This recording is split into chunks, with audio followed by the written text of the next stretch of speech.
السلام عليكم ورحمة الله وبركاته. أهلا بكم معايا فيديو جديد من فيديو النهاردة إن شاء الله هشرح فيه معاكم طريقة عمل شجرة للكريسماس على شكل قاعدة للأكواب سهلة وبسيطة، وإن شاء الله تكون سهلة وبسيطة عليكم وكمان تنول أعجبكم. ما تنسوش فضلا ليس أمرا إذا عجبكم الفيديو تدعموني بلايك وشير وسبسكرايب. شرحت معاكم مفرشنا دوت اللي هو على شكل شجرة الكريسماس في فيديو تاني، لو حابين ان انتوا تراجعوه اتمنى يا رب انه ينول اعجابكم. وفيديو النهارده هيكون شجرة صغيرة نستخدمها طبعا كقاعدة للاكواب او الاطباق، بتكون جميلة جدا في فترة رأس السنة. لو استخدمتيها على التيبل هتكون حلوة قوي. نستخدم فيها بقايا الخيوط. شجرتنا بتكون مكونة من 10 مراحل، كل مرحلة بتقل عن المرحلة اللي قبلها ب2 غرزة. أول مرحلة عندنا بتكون 21 غرزة سلسلة. هنستخدم خيوط صوف متوسطة السمك مع إبرة رقم 3.5 ملم. بالنسبة للإبرة دي هي مقاسها 3.75، بس بالنسبة للمقاسات اللي هي الإبر الألومنيوم بتكون ما يعادل 3.5 ملم. تمام يا بنات؟ هبتدي أكون أول مرحلتين، وبنستخدم 5 ألوان أو 10 ألوان زي ما احنا حابين. لو هتستخدمي 5 بتستخدمي كل لون مرحلتين، لو هتستخدمي 10 كل لون مرحلة واحدة. بسم الله الرحمن الرحيم. بسيب مسافة من الخيط ولف الخيط حلقة على الهواء. ابتدي ادخل اسحب الخيط واخرج، بشد خيط البداية بقفل عقدة البداية. هبتدي بسم الله الرحمن الرحيم. في البداية اكون اول مرحلة عندي اللي هي اكبر مرحلة 21 سلسلة. 1 2 3 4 5 6 7 8 9 10 11 12 13 14 15 16 17 18 19 20 21. بالشكل دوت. دي مقاس القاعدة بتاعتي او المقاس اللي هو بيكون عندي في الشجرة من تحت. هرتفع سلسلة، وفي اول غرزة عندي هبتدي اشتغل 3 غرزة حشو في نفس الفراغ. 1. ازاي بشتغل غرزة الحشو؟ بيكون عندي على الابرة حلقة، بدخل فراغي هو اسحب الخيط واخرج، معي على الابرة حلقتين هلف خيط واخرج منه، كمان في نفس الفراغ غرزة كمان، وفي نفس الفراغ الاخير بشتغل كمان 3 غرزة. الفكرة سهلة جدا وبسيطة لكن بتدينا نتيجة مميزة. بعد كده هبتدي امشي بغرزة حشو على كل غرزة تقابلني في الحلقة الخلفية الباك لوب. بدخل في الحلقة الخلفية اسحب الخيط واخرج واشتغل غرزة حشو واحدة. بمشي بغرزة حشو فوق كل سلسلة تقابلني لغاية ما بوصل لأول غرزة موجودة عندي هنا في نهاية السطر. زي ما احنا شايفين الغرزة اللي قبل الأخيرة آخر غرزة عندي اللي هي بتكون عندي واخدة الدوران، بشتغل فيها 3 غرزة حشو في نفس الفراغ. 1 كمان مرة، 2 كمان مرة، 3 في نفس الفراغ. بعد كده هبتدي امشي على الغرز اللي انا كنت ماشية عليها في الجهة دي، هي برضك بمشي عليها في الجهة التانية. نفس الفراغات هي بدخل اشتغل عليها غرز حشو زيها بنفس العدد. بيكونوا عندي 19 غرزة حشو فوق 19 غرزة حشو، وال20 وال21 بيكونوا هما الزوايا اللي على اليمين واللي على اليسار. بكمل غرزة حشو فوق كل فراغ يقابلني لغاية ما بوصل لنهاية السطر. كده بكون وصلت لآخر غرزة عندي. لما بوصل لنهاية السطر بدخل فوق أول غرزة اشتغلتها تحت حرف الفي وأقفل بغرزة منزلقة. كده بتكون أول مرحلة عندي وهي أكبر مرحلة طبعا من الشجرة خلاص انتهت. بلف الخيط وأخرج وأسحب مسافة من الخيط بالشكل ده، وأبتدي أقص وأنضف الخيوط دي في الخلف. بسحب الخيط دوت داخل الغرز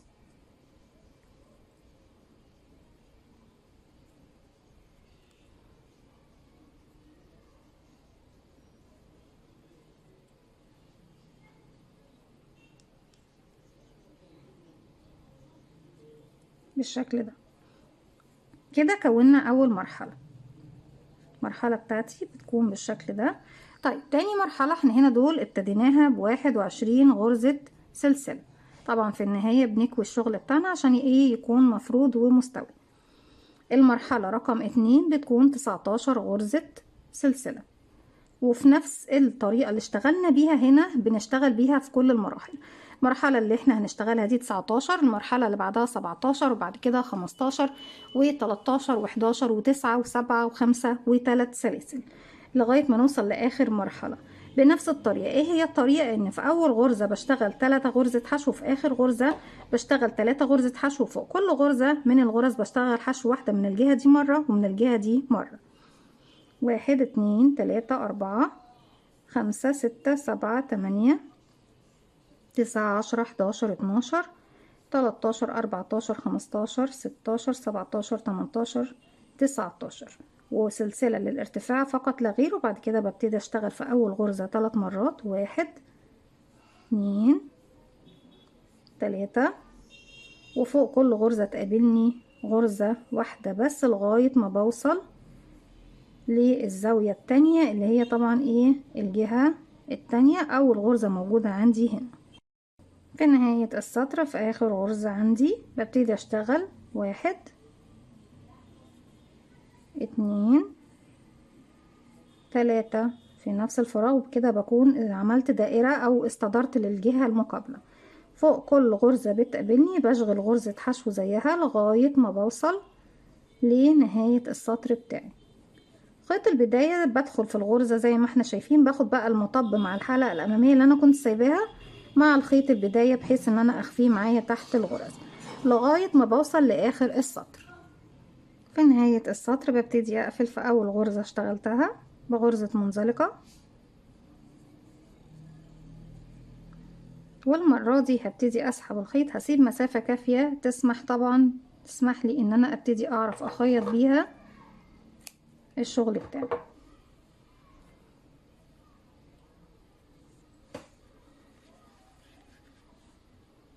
بجيب بقى ابرة التنظيف وابتدي اشبك المرحلتين اللي هما الاولى والتانية مع بعض،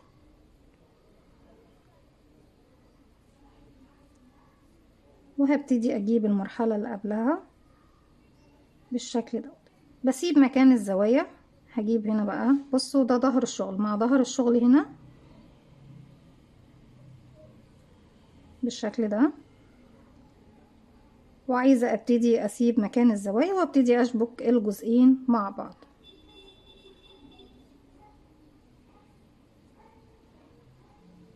بثبت بس اول جزء هنا معايا. عندي هنا يا بنات لما بنشتغل بيكون عندي حرف الفي هنا كامل، في حلقة امامية وفي حلقة خلفية، الفرونت لوب والباك لوب. لما باجي اشبك باخد الحلقة الخلفية للغرزة اللي في وشي على طول مع عفوا الحلقة الامامية للغرزة اللي وشي مع الخلفية اللي قصادي على طول، امامي مع خلفي امامي مع خلفي. انا هنا طبعا عشان انا في الجهة دي عايزة بس اجي هنا هاخد امامي مع خلفي، ومن الجهة التانية باخد خلفي مع امامي. انا سحبت دي يبقى دي مع دي اهي، امامي مع خلفي خلفي مع امامي لغاية طبعا ايه ما بوصل لنهاية السطر بتاعي. كل غرزتين باخدهم مع بعض بالخيط والابرة، طبعا اسهل حاجة ممكن تشبكي بيها،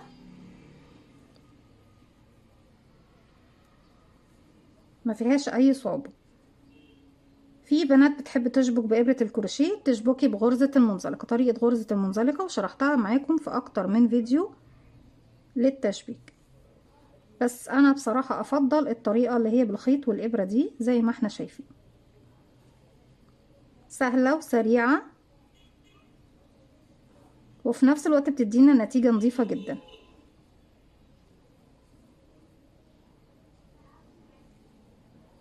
لغاية طبعا ما بوصل الى النهاية ابتدي بقى اثبت الجزء النهائي ده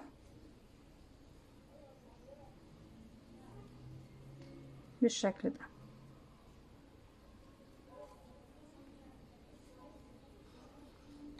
في النهاية ببتدي اقص خيوط الزيادة.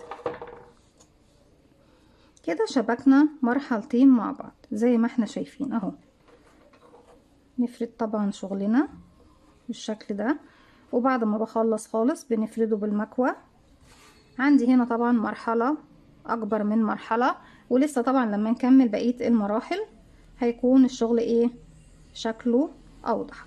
طيب هنجيبها كده بس كده نحط عليها حاجة تقيلة خليها تتظبط معانا. طيب نيجي بعد كده اللون جديد. احنا اشتغلنا اخر حاجة ب19 غرزة، نشتغل باللون، لا اللون الازرق يمشي مع البينك اكتر.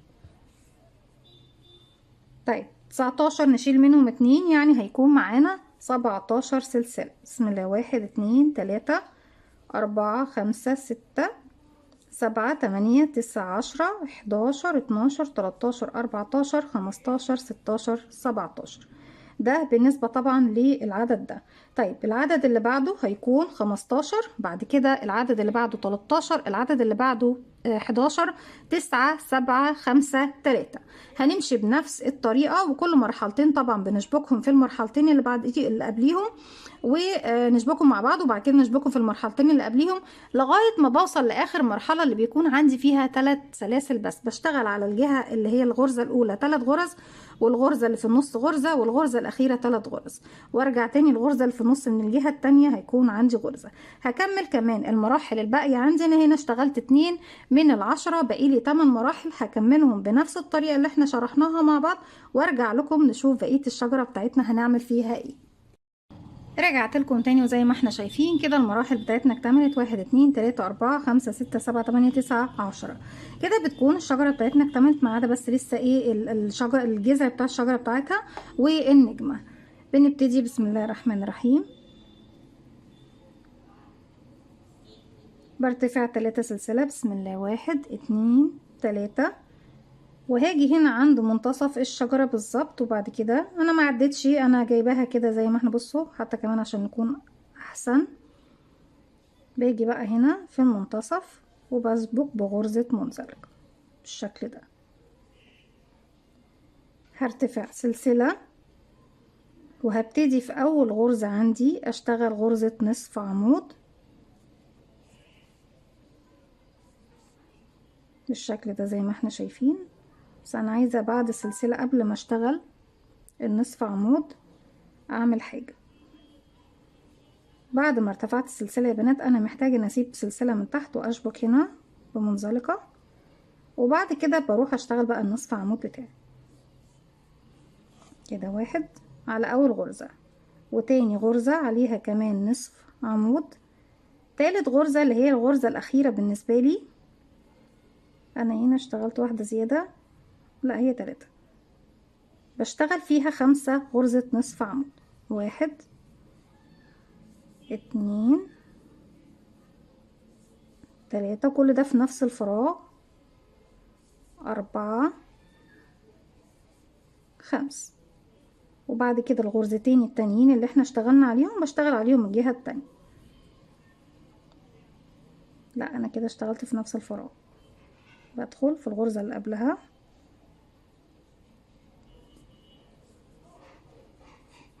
نصف عمود، والغرزة الأولى خالص أهي نصف عمود. وبعد ما خلصت بسيب هنا مسافة وبروح أشبك هنا بغرزة منزلقة زي ما احنا شايفين بالشكل ده.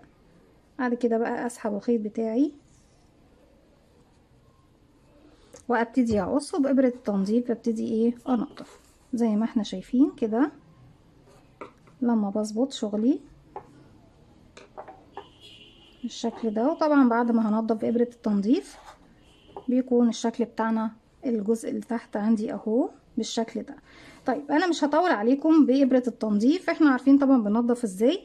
هبتدي اكون النجمة اللي عندي فوق، ببتدي على دائرة سحرية على صباع واحد بس، بكون دائرة سحرية وابتدي داخل الدائرة السحرية بنشتغل 5 غرزة حشو بس. فوق كل غرزة حشو غرزة بيكوت مكونة من 3 سلسلة. هرتفع سلسلة واحدة بس اللي هي بتكون ارتفاعنا لغرزة الحشو، وفي نفس الوقت بتقفلي الدائرة السحرية. هدخل اشتغل غرزة حشو وغرزة بيكوت فوقيها، يعني 1 2 3 سلسلة. وبعد ما اشتغلت ال3 سلسلة هروح للحلقة الأمامية من الغرزة والحلقة اللي بداخل جسم الغرزة، اسحب غرزة منزلقة، ارجع اشتغل كمان غرزة رقم 2 وفوقيها بيكوت 1 2 3 ونقفلها بمنزلقة. تالت غرزة وفوقيها غرزة بيكوت مقفولة منزلقة، رابع غرزة وفوقيها بيكوت مكونة أو بيكو مكونة من 3 سلسلة، آخر غرزة حشو وفوقيها غرزة البيكو. بيكو أو بيكوت هي بتتكتب طبعا في الباترون بيكوت، لكن كتير مننا بينطقها بيكو. بعد ما خلصت طبعا ال5 غرز بروح لأول غرزة اشتغلتها وبدخل وبقفل بغرزة منزلقة. اسحب الخيط واخرج واسيب مسافة من الخيط.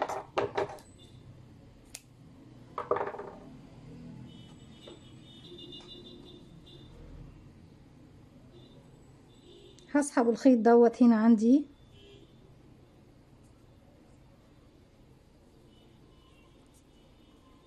في الداخل،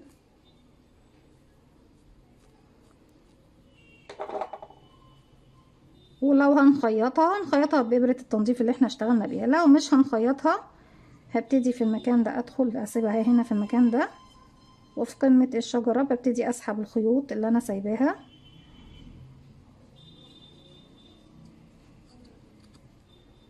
بالشكل دوت، وببتدي ايه اربطها اثبتها ايه عندي في الخلف بالشكل ده يا بنات. وبتكون دي طبعا بعد تنظيف الجزء اللي هو باللون البني، بتكون دي شجرتنا قاعدة للأكواب تحطيها أو للأطباق على ترابيزة السفرة أو الأنتريه. طبعا دي كانت فكرة سهلة وبسيطة مع فكرتنا طبعا الكبيرة، شجرتنا الكبيرة كده نكون عملنا مفرش كبير شوية ومفرش صغير أو قاعدة للأكواب بطريقة سهلة وبسيطة، وأتمنى يا رب إن هي تنول إعجابكم. ما تنسوش فضلا ليس أمرا إذا عجبكم الفيديو تدعموني بلايك وشير وسبسكرايب، واستنوني فيديو جديد من وي. متنسوش كمان تفعلوا زرار الجرس ويوصلكم مني كل جديد. السلام عليكم ورحمة الله وبركاته.